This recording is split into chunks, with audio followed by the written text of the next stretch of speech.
The world was not ready for this. 1 month has passed since Malcolm Jamal Warner's heartbreaking death, and just when people thought the pain couldn't cut any deeper, his secret storage was finally opened. And what came out of that dark, hidden room has left millions in tears, shattering hearts in ways no one could imagine. This isn't just another Hollywood story. This is tragedy in its rawest form. Malcolm wasn't just an actor. He was family. He was childhood. He was that face on our screens that made us laugh, that gave us hope, that taught us innocence in a world that was already too cruel. And now, with his storage unlocked after 30 long days of silence, the truth inside has dragged the world back into grief all over again. What they found wasn't just belongings, it was pain, secrets, and a haunting reminder of how fragile life truly is. Audio tapes that carry his voice like whispers from beyond the grave. Journals soaked in the weight of a man fighting battles no one ever knew. Financial records that raise questions bigger than answers. It wasn't just a room, it was a vault of hidden truths, and opening it has ripped the wounds wide open. Imagine the silence of that moment, the air heavy, the tears unstoppable, as if Malcolm himself was standing there, screaming for the world to finally understand what he carried with him until the very end. This is more than just loss. This is mystery. This is heartbreak. And now the world is forced to ask, was his death truly an accident, or was it the final chapter in a story Hollywood never wanted us to read? They thought the story was over. They thought the mourning had ended. But the truth is, the world was not ready for what was about to be uncovered. 1 month after the heartbreaking death of Malcolm Jamal Warner, the man who defined childhood for millions, the man who carried generations through his smile, his voice, and his talent, his secret storage was finally opened. And the moment the lock clicked, the moment the door swung open, the entire room fell silent.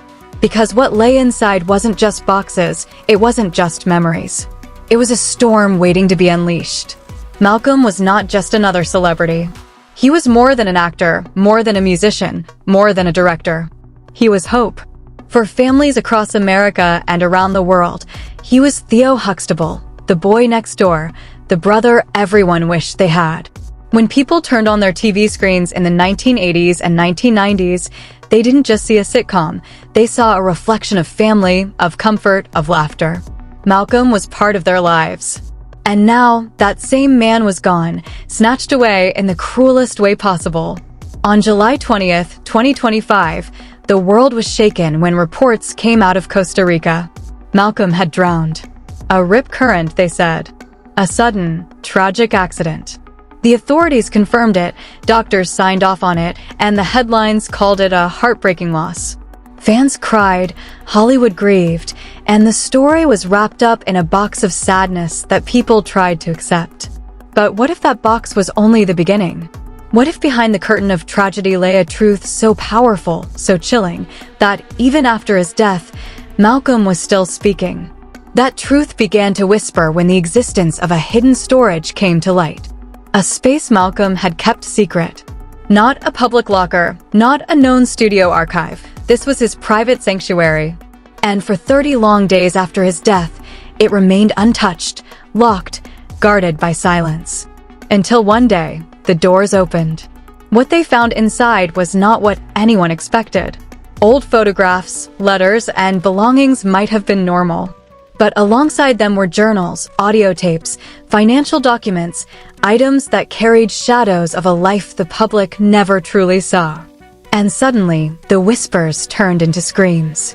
Because if these walls could talk, they were telling us one thing: Malcolm's story wasn't finished. The people who entered that storage described the atmosphere as haunting. Dust settled on the boxes like time itself had been waiting for this moment. The first tape they held in their hands was labeled only with a date. No names, no details, just a date. And when the tape played, it wasn't just a recording. It was Malcolm's voice.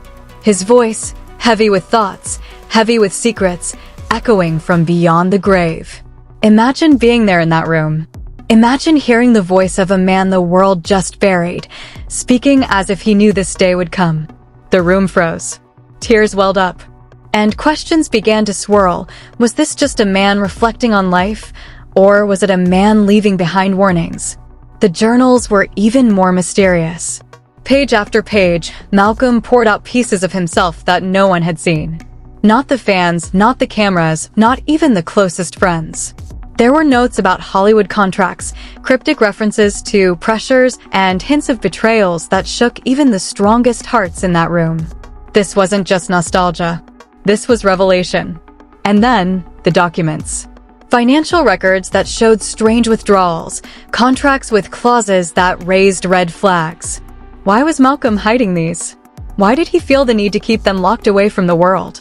Was he protecting himself, or was he protecting us from truths we weren't ready to face? That's the chilling part. Because when people put the pieces together, a haunting question returned. Was his death truly an accident, or was there something much darker behind it? The world remembers Malcolm as the boy who grew up on screen, the Emmy-nominated actor who became a household name. But few knew the man behind the character. He wasn't just smiling for the cameras, he was building, creating, pushing himself beyond limits. He directed episodes of The Fresh Prince of Bel-Air. He produced shows that carried voices rarely heard, and he carved out a space for himself in music, even winning a Grammy. He wasn't just surviving in Hollywood, he was thriving. But thriving comes with a price. And maybe, just maybe, that price was heavier than any of us imagined. Because here's the truth. Malcolm Jamal Warner was private. Extremely private. He shielded his personal life with walls thicker than Hollywood's biggest studios. It took years before fans even knew he was married, before they even learned he had a daughter. That's how much he protected his world. And now, with the storage unlocked, those walls are cracking. Secrets are spilling. And what they reveal could change everything. One by one, the people closest to him began speaking out. Some said Malcolm had been stressed in his final years. Others whispered that he was working on a project so controversial, it could have shaken Hollywood to its core. And now, the discovery in that storage only fuels those rumors. Fans across the globe are in shock. Social media is on fire. Hashtags of his name are trending again. Not because of nostalgia, not because of reruns of The Cosby Show, but because people want answers. They want to know what Malcolm left behind. They want to know why his storage was filled with tapes and documents instead of just memories. And the question everyone is now asking, did Malcolm Jamal Warner know something? Did he sense something? Was his drowning in Costa Rica really a cruel twist of fate, or was it the final chapter of a story he never got to finish telling? The pain is unbearable. For fans, for friends, for family, every revelation reopens the wound. Every tape, every page, every detail is like losing him all over again. The world is not just mourning Malcolm anymore. The world is haunted by him, by the echoes of his voice, by the shadows of his secrets, by the possibility that the truth behind his death is far darker than we were ever told. And as the first part of this story unfolds, one thing is certain. Opening Malcolm Jamal Warner's storage didn't just reveal belongings. It revealed heartbreak. It revealed mystery. And it left the entire world speechless. The first tape was haunting enough. But when the second was played, the room changed forever. Because this wasn't just Malcolm reflecting. This was Malcolm mourning. His voice was calm, measured, almost too composed, like a man who knew the world would only hear him when he was gone.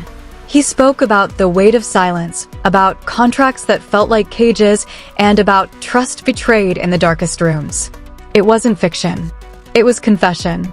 The people listening described it as bone-chilling.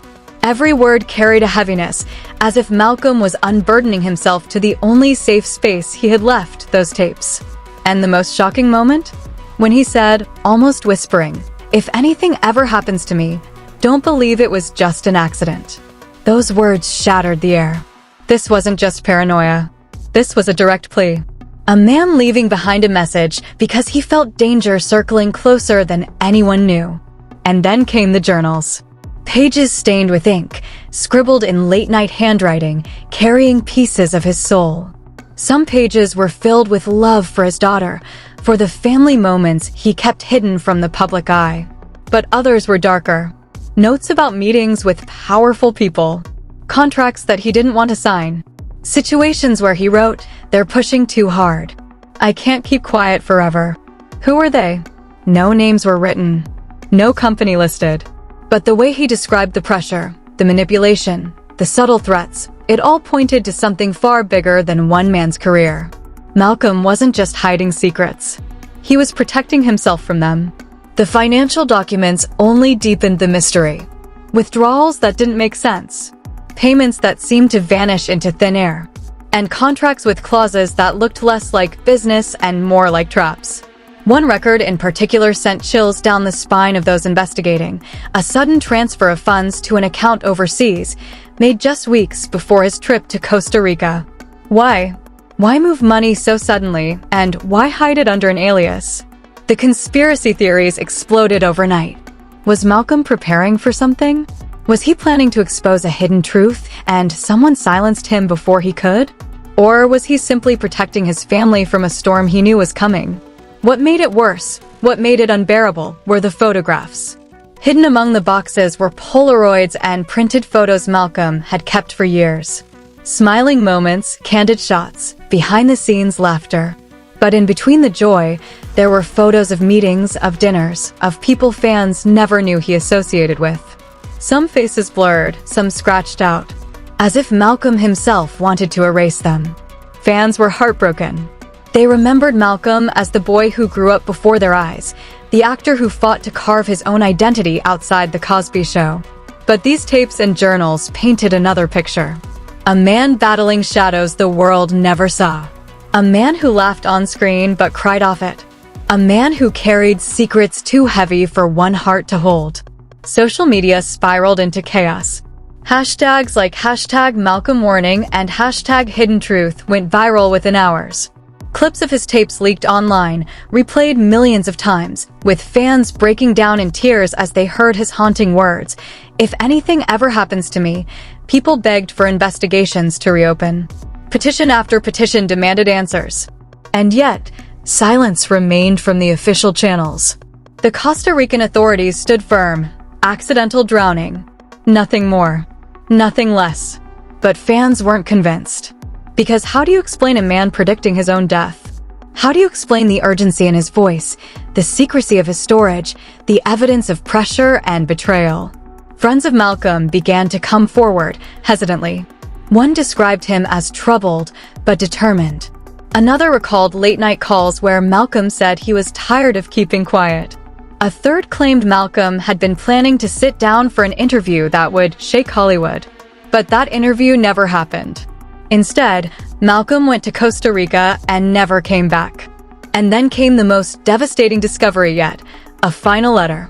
Found in the bottom of one of the boxes, folded neatly, addressed with no name. It read like a farewell, but also like a challenge. "They can take my body," it said, "but they cannot erase my truth. Someday, this will come out. And when it does, remember me not as the victim, but as the man who tried." Those words broke hearts worldwide. Fans, celebrities, even people who barely knew his work, all felt the sting. Malcolm wasn't just gone. He was silenced. And the storage he left behind wasn't just an archive. It was a cry for help that the world only heard too late. The tragedy deepened when his daughter's name was mentioned in the journals. The way he wrote about her, the way he expressed his fears for her future, it was painfully clear he was worried. "If they come for me, protect her. Protect her from this life." That one line was enough to bring entire rooms to tears. A father, fearing his daughter would suffer for the truths he carried. The narrative shifted. This was no longer about an actor who drowned. This was about a man who left breadcrumbs, who hid clues, who built a vault of secrets to speak when he no longer could. And that vault had finally been opened. But the world was not prepared for what might come next.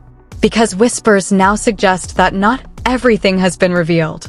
That within the storage, there are still boxes sealed, tapes unplayed, journals unread. If what has been uncovered so far could shake the globe, what's still hidden could ignite it. For the first time, fans are terrified of the truth. What if Malcolm's warnings weren't just about himself, but about something bigger? Something that still lingers in the shadows of Hollywood? And so, 1 month after his tragic death, 1 month after he was laid to rest, Malcolm Jamal Warner is speaking louder than ever. Through tapes, through journals, through the echoes of his voice that will not be silenced. The world wanted closure, but instead, they got chaos. They wanted peace, but instead, they got questions. And now, as every new discovery emerges, one thing is clear: Malcolm's story is not over. It has only just begun. Because sometimes, death doesn't silence a man. Sometimes, it amplifies him. And Malcolm Jamal Warner, even from beyond the grave, is shaking the world to its core. For weeks, people thought the story had reached its peak. The tapes had been heard, the journals read, the letters uncovered. But then, came the moment that broke the world once again. A final box, sealed tighter than the rest, marked only with 3 chilling words, handwritten in thick black ink, "For when I'm gone." Nobody wanted to be the one to open it. The weight of that phrase alone felt unbearable. But after a month of silence, the box was finally unsealed, and what spilled out turned grief into shock, and shock into a tidal wave of heartbreak. Inside was not just paper. It was film reels. Old-school recordings, the kind rarely used anymore. Alongside them, a note. "Play these, and you'll understand everything." The first reel flickered to life. And there he was. Malcolm, sitting alone in a dimly lit room, his face heavy, his eyes distant. He looked older than the world had ever seen him, not in years, but in spirit. "If you're watching this," he began, his voice breaking, "then I didn't make it. They'll say it was an accident. Maybe drowning, maybe something else. But don't believe it. Please, don't believe it." Those words silenced everyone who saw the reel. Because this wasn't speculation anymore. This wasn't rumor. This was Malcolm predicting his own death, leaving behind undeniable proof of his fear. He went on, speaking about people he could never name, forces he could never fight. "I was trapped. Every move I made was theirs. Every word I spoke was weighed. And when I finally said no, I knew the clock had started." He paused, wiping his face with his hand. "I didn't want my daughter to grow up without me, but I knew this was the price of telling the truth."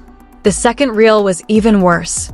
It showed Malcolm holding up documents, contracts, letters, financial records, just like the ones already found in the storage. Only this time, he explained them. He spoke about how his career had been manipulated, how certain people in power demanded silence in exchange for opportunities. How, at one point, he considered quitting everything just to be free. But then he lowered his head and whispered something that shook viewers to their core. "I stayed because I thought I could outlast them." But no one outlasts them. Not forever. Tears filled the room. Even hardened reporters who had seen tragedy after tragedy admitted they had to stop the reels just to breathe. It wasn't just Malcolm's words. It was the pain in his eyes, the resignation in his tone. He knew he was marked. He knew his story would only be told when he wasn't here to defend it. And yet, through it all, there was love. Reel 3 showed Malcolm reading a letter he wrote to his daughter. His voice cracked as he said, "Baby girl, if you ever hear this, know that Daddy loved you more than life itself. Everything I did for you. And even if I'm gone, I'm still with you. Always." That reel broke millions of hearts. Clips of it flooded social media, with fans sobbing, posting messages like, "I can't stop crying," and "This feels unreal," he knew. The hashtag Justice for Malcolm trended worldwide as people demanded deeper investigations. But the most devastating part was yet to come. Because inside the same box was one final reel.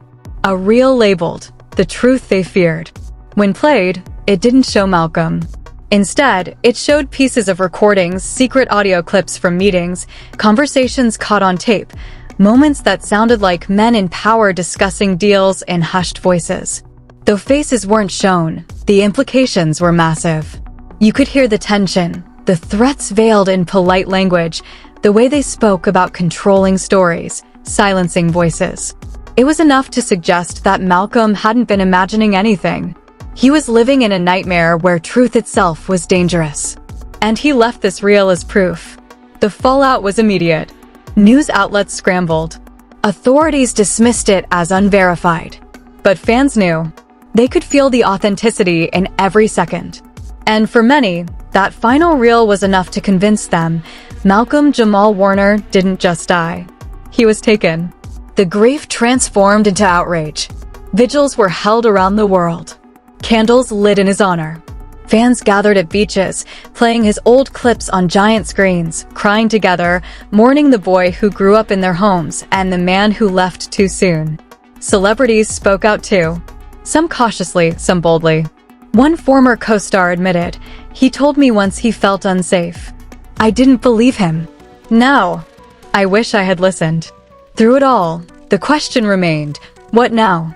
With the storage opened, the reels revealed, the truth whispered through recordings, what would be done? Would there ever be accountability?